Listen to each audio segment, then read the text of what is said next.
Ya, baik Bapak Ibu, kita akan masih masuk dalam pesan menyongsong. Ya, pesan untuk menyongsong tahun 2026. Kita masih belajar perjalanan Elia dan Elisa. Tapi ini part 3 ya, sudah yang terakhir Bapak Ibu. Ini part yang paling buat saya klimaks ya Bapak Ibu. Kita akan belajar tentang pemurnian hati ya. Jadi tangkap baik-baik, part yang ketiga ini part yang paling puncak ya Bapak Ibu. Kita sudah tangkap part 1, part 2, dan saya akan review part 1 dan part 2 secara cepat Bapak Ibu ya. Di part 1 kita sudah bahas bahwa Elisa adalah contoh yang sangat baik, punya tujuan dan fokus sangat jelas. Dia mengejar 2 bagian roh atau double porsi roh ya. Kita sudah pelajari ini, tapi saya ingin mengingatkan bahwa apa yang dikejar Elisa sekian ribu tahun yang lalu masih berlaku sampai hari ini.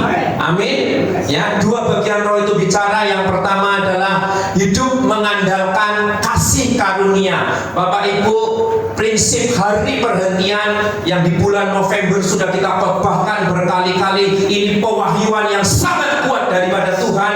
Bapak Ibu pegang baik-baik. Amin. Bukan cuma untuk tahun 2026, tapi untuk seumur hidup kita. Kita harus masuk ke dalam hari perhentian, yaitu hidup mengandalkan Tuhan, hidup mengandalkan kasih karunia. Amin. Ya, Bapak Ibu rasa nggak sih dalam setiap langkah hidup kita Tuhan tolong kita selalu? Ya, iya, ya. Saya itu sebetulnya kepengen ini ada bocah ini bersaksi ini Bapak Ibu ya, si Han ini ya, kapan-kapan ya, bagaimana dia ditolong Tuhan di kuliahnya. Ya udah mau gitu, ini Tuhan angkat gitu ya. Tapi kadang masih mengandalkan kekuatannya itu loh, saya heran. Tapi nggak apa-apa ya, belajar ya. Yang kedua ya, luar biasa ya, yaitu terus mengejar pengenalan akan Allah. Atau simpelnya kita harus jaga lapar dan haus akan firman-Nya. Amin. Amin. Iya Bapak Ibu, ini pun prinsip yang sebetulnya tidak boleh kita lepas. Ini 2 prinsip menjadi fondasi bagi kekristenan kita. Ya, inilah 2 bagian roh ya yang memang harus kita kejar sebagai anak-anak Tuhan di era perjanjian baru. Saya cepat masuk ke part 2, review part 2. Untuk mendapatkan 2 bagian roh, Elisa harus menghadapi 2 ujian. Ujian yang pertama adalah ujian penyerahan total ya. Penyerahan total ada 2. Yang pertama ya, iman percaya penuh. Apa itu? Komitmen total Bapak Ibu. Sekali Yesus tetap Yesus. No turning back. Tidak ada jalan kembali untuk kepercayaan kita yang lama. Tidak ada jalan kembali untuk mengandalkan apa yang lama. Percayalah bahwa Yesus yang kita punya lebih daripada apapun. Amin. Iya. Mau ngandalin apa lagi hidup ini? Kita punya Yesus yang luar biasa, Roh Kudus yang sudah manunggal di dalam hidup kita, Immanuel. Ya, lagunya tadi Immanuel ya, luar biasa. Jadi sekali Yesus tetap Yesus. Katakan kanan kiri, sekali Yesus tetap Yesus. Iya, sekali Yesus tetap Yesus, no turning back. Inilah penyerahan total yang pertama. Penyerahan total yang kedua bicara tentang pertobatan sehari-hari dan mengenakan manusia baru. Bapak Ibu, ini tugas kita. Ya, tugas kita bicara tentang menjadi lebih baik dan lebih baik. Iya, pertobatan sehari-hari dengan introspeksi diri itu penting. Tanpa pertobatan sehari-hari tidak ada yang namanya manusia baru di dalam hidup kita. Dan ini membuat kita tetap rendah hati, membuat kita tetap lemah lembut, sehingga karakter kita semakin serupa dengan Yesus. Ini penyerahan total yang kedua. Ya, cukup ya 5 menit, nggak usah lama-lama review part 1, part 2. Kita sekarang masuk ke puncaknya, part 3 ya. Kita akan baca dulu dasar firman-Nya. Ya, Bapak Ibu baca yang ganjil, saya baca yang genap. Mari, 2, 3. Berkatalah Elia kepada Elisa, mintalah apa yang hendak kulakukan kepadamu sebelum aku terangkat daripadamu. Jawab Elisa, biarlah kiranya aku mendapat 2 bagian dari rohmu. Berkatalah Elia, yang kau minta itu adalah sukar.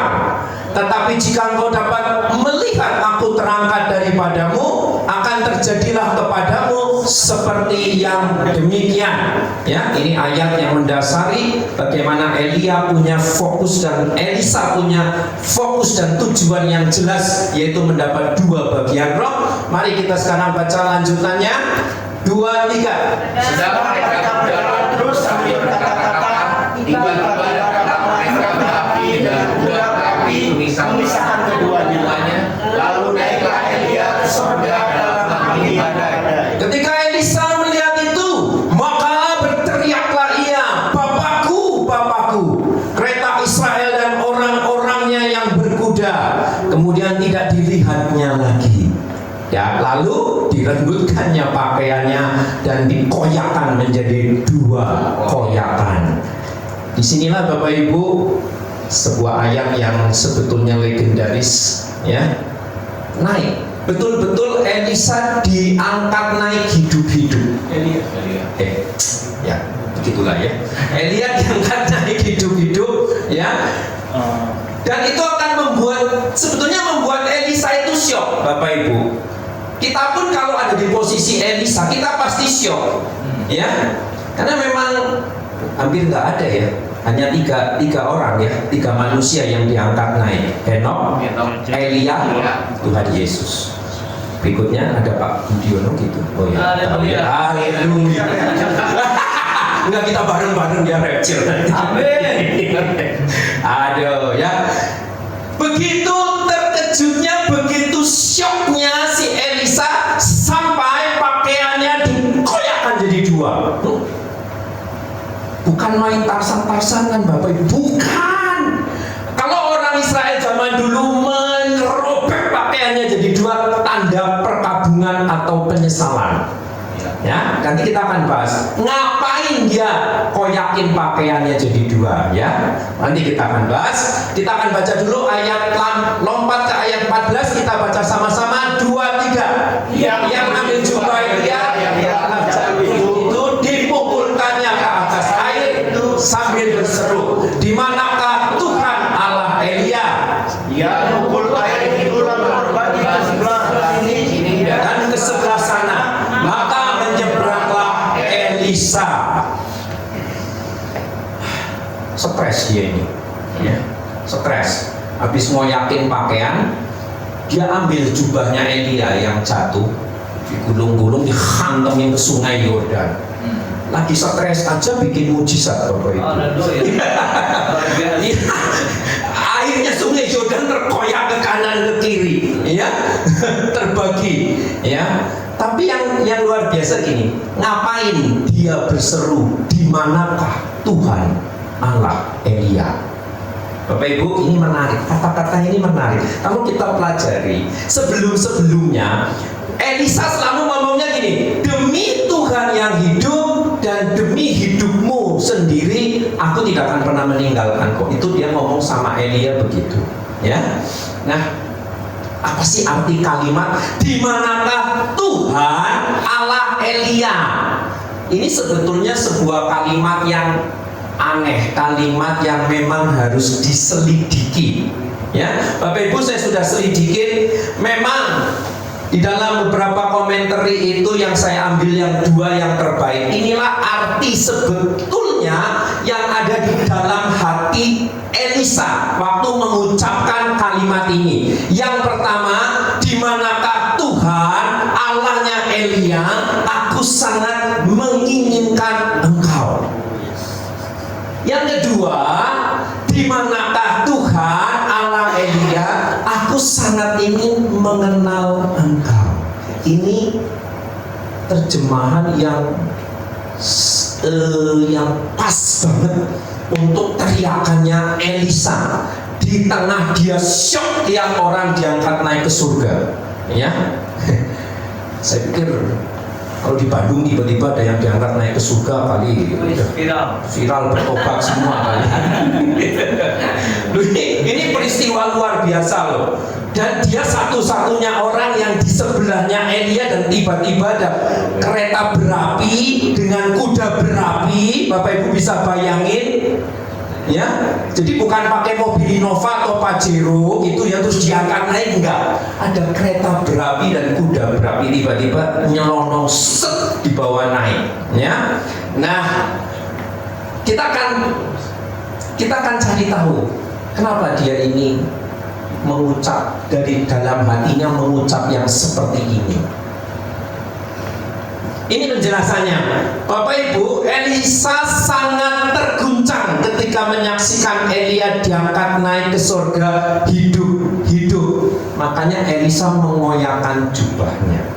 Bapak Ibu yang pernah baca dua raja-raja ini, mungkin bertanya gini, loh di ayat-ayat sebelumnya Elisa udah tahu loh si Elia mau diangkat. Bapak Ibu, kalau kita pelajari baik nabi-nabi di kota Betel, nabi-nabi di kota Yeriko, dan Elisa, mereka semua tahu.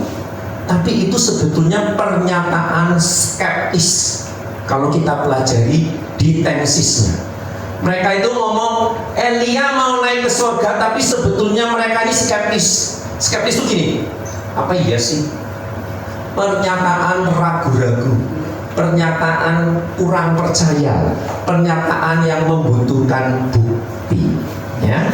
Jadi saat beneran terjadi, shock dia. Beneran tuh, ya. Mungkin saya nggak tahu apakah zaman itu sudah ada kitab Taurat sehingga Henok naik ke surga, Elisa pernah belajar atau tidak, saya tidak tahu, ya. Mungkin belum kali ya, saya nggak ngerti. Tapi di sini Elisa syok.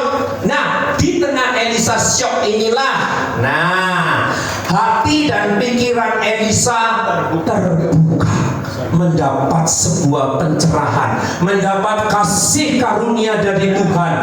Tuhan sendiri yang membuka pikirannya, membuka hatinya, bahwa selama ini dia hanya fokus pada manusia. Dipanggil sama Elia, dia senang banget. Ngikut Elia jalan, dia senang. Pokoknya dia ini menyanjung Elia, ya. Tetapi sesungguhnya, yuk baca bersama saya yang warna kuning. 2, 3. Sesungguhnya dia tidak pernah mengenal Allahnya Elia. Wow. Fatal ini Bapak Ibu. Ya. Dia nggak pernah mengenal Allahnya Elia, dan disinilah Tuhan memberikan Elisa mengalami ujian pemurnian hati. Ini cerita ini jangan dipandang sepele. Saya berharap Bapak Ibu pulang baca ya 2 Raja-Raja 2 1 pasal, kalau perlu baca seluruh kisah Elia dan Elisa. Menarik kok, ya. Menarik, bagus. Tapi memang kadang Alkitab itu tidak memberikan detail-detailnya. Kita mesti cari. Alkitab nggak akan buka yang sampai seperti ini kalau kita nggak sampai ke dalam, ke bahasa aslinya dan sebagainya. Dan kalau saya tidak dibantu oleh komentari ahli-ahli yang luar biasa, teolog, kita juga nggak ngerti ya. Jadi puji Tuhan hari ini kita punya warisan yang hebat dari para bapak-bapak pendiri kekristenan zaman abad 1 dan 2. Ya, jadi Elisa mengalami ujian pemurnian hati. Mari kita lanjut. Apa itu ujian pemurnian hati? Ujian kedua dari Elisa, dan ini pun akan menjadi ujian setiap kita. Amin. Tangkap baik-baik. Ini akan menjadi ujian setiap kita, dan saya berharap Bapak Ibu tidak babak belur seperti saya. Nanti saya akan kesaksian. Tolong jangan babak belur seperti saya, ya. Dan tentu saja juga tidak babak belur seperti Pak Gembala. Nanti saya akan cerita kisahnya, makanya saya akan agak cepat Bapak Ibu ya. Ujian kedua adalah bicara siapa sesungguhnya Tuhan dalam hatiku dan hatimu, dan saja yang memerintah hidupku dan hidupmu. Amin. Amin. Iya, ini loh. Tuhan minta hati yang murni. Amin. Amin. Ya. Ya. Nanti semua introspeksi diri. Ya. Yes. Kita harus benar-benar mengalami pemurnian hati. Amin. Apa itu? Adalah kehendak Allah setiap kita mempunyai hati yang murni. Hati yang murni bicara apa? Yuk kita baca sama-sama ya. Ya. 2, 3. Hati murni atau suci adalah hati yang tulus dan bersih dari motivasi apapun selain ingin mengenal Allah dan menyukakan hatinya saja.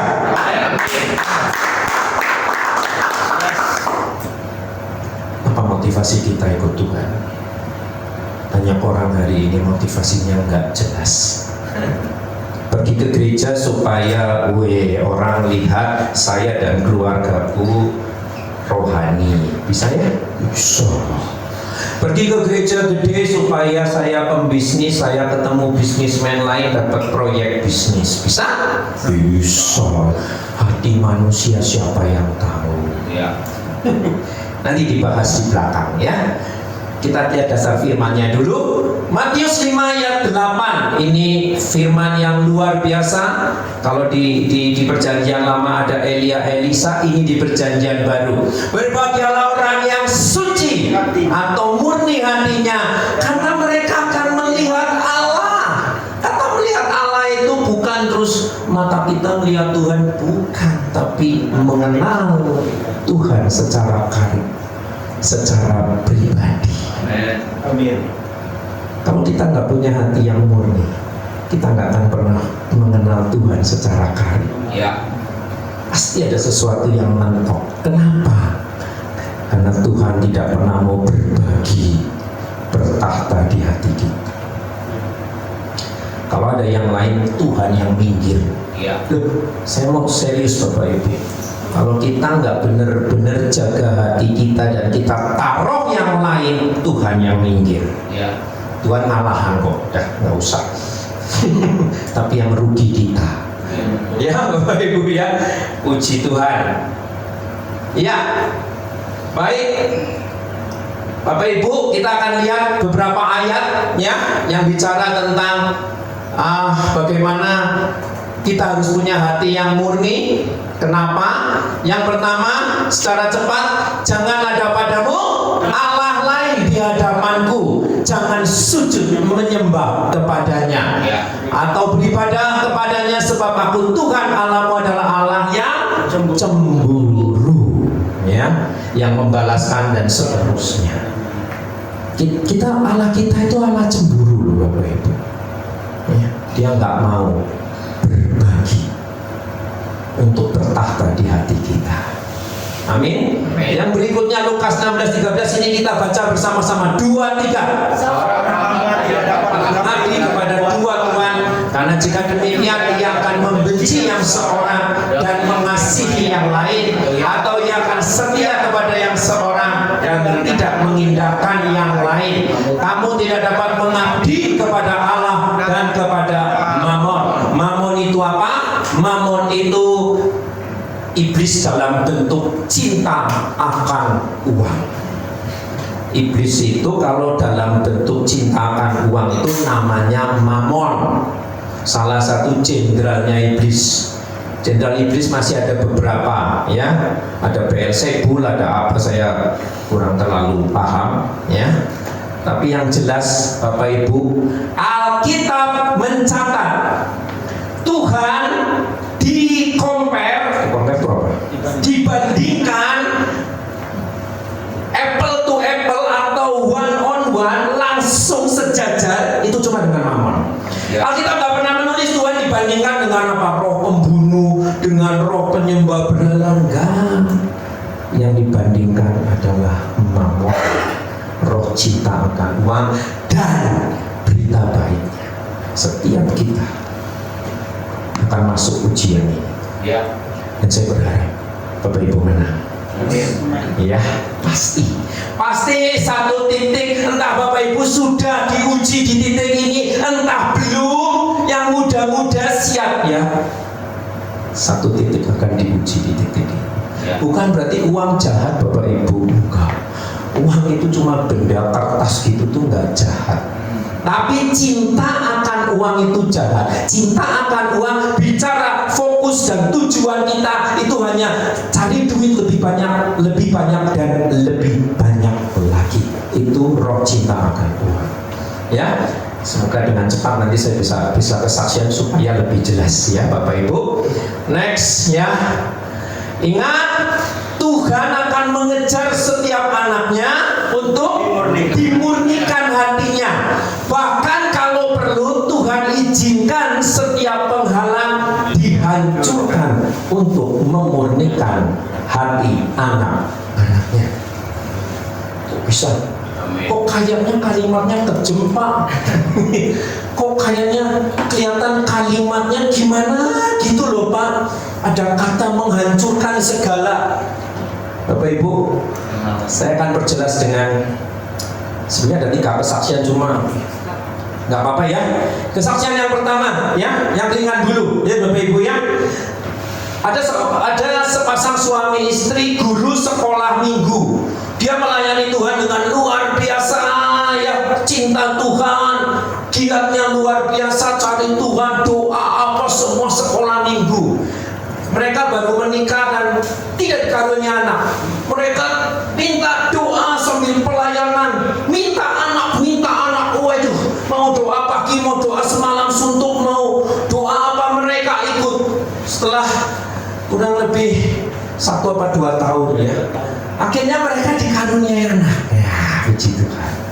Ya, setelah dikaruniainya si wanita mulai hamil. Waduh, terus mulai mereka kendor pelayanannya. Katanya yang perutnya nggak enak lah, yang katanya yang mual lah. Akhirnya mulai nggak doa, mulai bolos pelayanan, mulai ini, mulai itu, ditegur sama gembalanya. Wah, pokoknya nanti Pak kalau habis melahirkan pasti kita akan giat kembali. Singkat cerita, lahirlah anak itu, bersukacitalah mereka.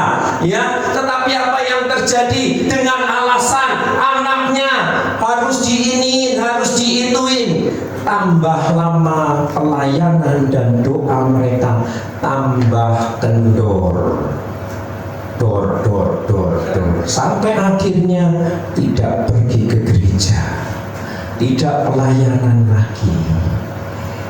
Ditegur lagi oleh gembalanya, katanya ini anak kasih karunia harus dijaga, anaknya rewel. Tahu sendiri lah ya, semua udah punya anak lah ya. Ada beberapa yang belum. Ya maksudnya anak itu kalau bayi itu ya rewel. Berjalan setahun, berjalan 2 tahun, ditegur beberapa kali tidak berubah. Di tahun kedua, anaknya diambil Tuhan.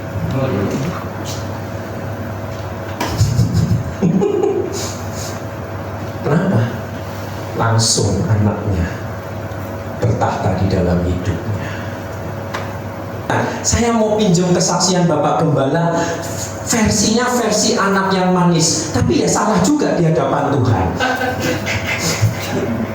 Bapak Gembala ini karena mungkin saking susahnya hidup di kampung Kalimantan, kalau kelapa, beras, singkong melimpah, duit nggak punya. Akhirnya setelah SMA ya, pergi ke Jakarta.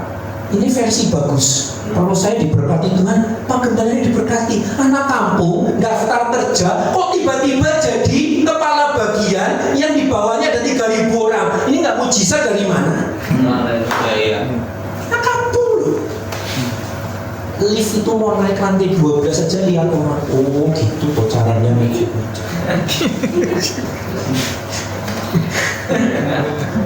Singkat cerita, setelah Pak Gembala ini, beliau ini dari kepala bagian naik jadi manajer, naik, akhirnya jadi owner, buka perusahaan sendiri dengan 5 cabang di 5 kota di Jawa. ya. Omsetnya tiap hari 10 juta. Sebenarnya dia lebih ngeri dari saya. Bisnisnya lebih ngeri dari saya. Saya sampai gini, biji buset juga ini ya. 10 juta per hari. Tahun Ya. Omset apa bersih bu? Bersih katanya. Haleluya. Ini kan dulu ibu bos ini. Bukan ini bu bos. Kan dari sekarang penampilannya masih kelihatan sisanya ya. Haleluya. Ya. Tidak bukan. Sekarang lebih daripada bos. Tapi poinnya satu. Beliau tidak menyukakan hati Tuhan. Meskipun waktu itu beliau ini gini, hamba Tuhan datang berapapun amplopin, murah hati banget. Wah, gereja ngadain apa, support, bangun apa, support, kebaktian padang enteng, sikat aja terus, duit ngalir buat pelayanan. Dipikir saya sudah melayani Tuhan full heart. Tapi Tuhan katakan no. Ini versi anak manis, tapi tetap harus dimurnikan. Dikasih ranjang pesakitan 7 tahun, habis semua. Perusahaannya habis semua, manajernya makan duit ratusan juta karena memang maaf beliau ini diranjang nggak bisa ngapa-ngapain. Stadium akhir kanker hati. Sembuh, tapi habis. Sampai akhirnya beliau dimurnikan hatinya dan berkata, iya, ini aku Tuhan, pakai aku sesuai kehendak. Ujungnya sama, versinya aja berbeda dengan saya. Amen. Ini versi anak bandel, yang satu versi anak manis. Luar biasa. Tapi lihat, Bapak Ibu, kalau ada cerita seperti saya besok kesaksian ya. Amin. Siapa yang sudah dihancurkan sampai titik nadir? Siapa yang sudah dihancurkan sampai titik nadir? Dan bagi Bapak Ibu yang belum ngalami, saya mau katakan, jangan ngalami. Makanya saya tadi bilang, jangan ngalami kayak saya. Nggak enak Bapak Ibu, nggak enak. Nangis betul, mau bunuh diri aja nggak bisa Bapak Ibu. Tuhan sayang sama saya. Ya, baik. Ini loh Bapak Ibu, ya. Dimurnikan hatinya. Tuhan benar-benar tidak mau ada yang lain di hati kita. Amin.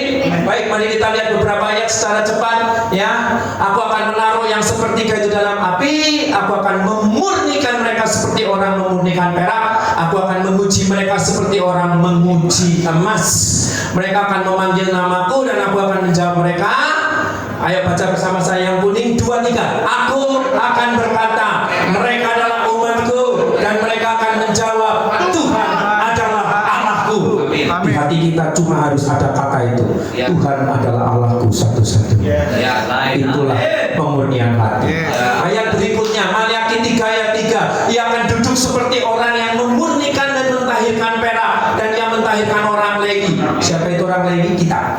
Menyucikan mereka seperti emas dan seperti perak, supaya mereka menjadi orang-orang yang mempersembahkan korban yang benar kepada Tuhan.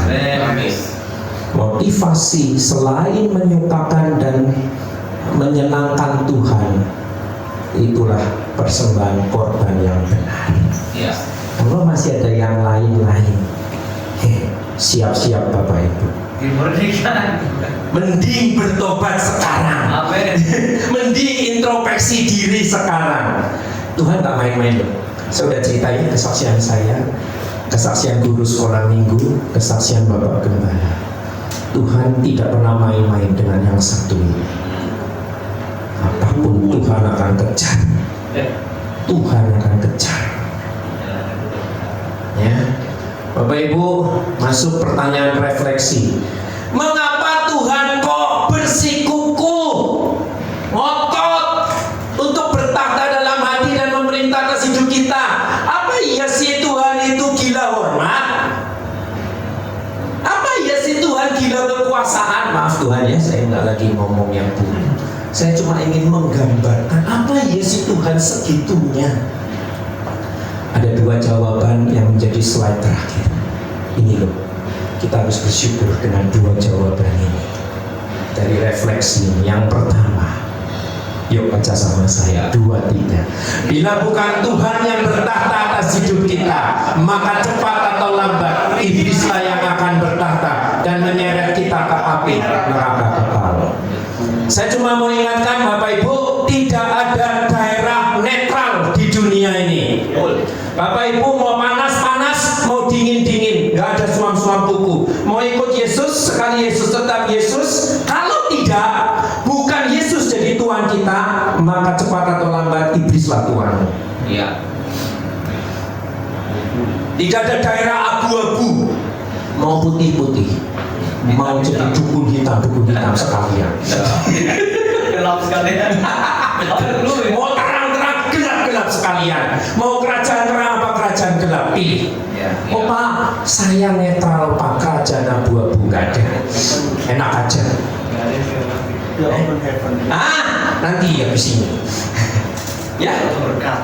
Jangan pernah berpikir punya daerah netral. Sekali Bapak Ibu radikal buat Tuhan Yesus radikal. Ini yang jawaban kedua, ini yang luar biasa. Baca bersama dengan saya. Karena Tuhan mau kita menikmati berkat dari surga terbuka di bumi ini sepanjang hidup kita. Kebajikan dan kemurahan belaka yang akan mengikuti kita. Amin Bapak Ibu. Iya, ini maunya Tuhan. Tuhan tahu kita lemah. Tuhan tahu kita ini nggak bisa. Ya, coba pakai kekuatan sendiri, sedikit-sedikit pasti bikin kesalahan fatal, sedikit-sedikit kepleset.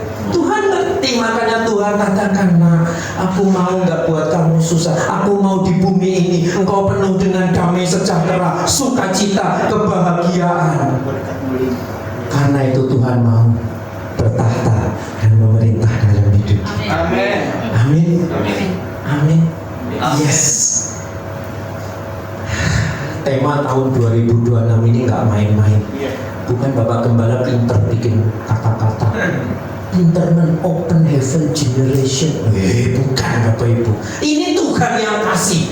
Berbulan-bulan loh kami minta tema. Desember akhir Tuhan kasih kesimpulan ini.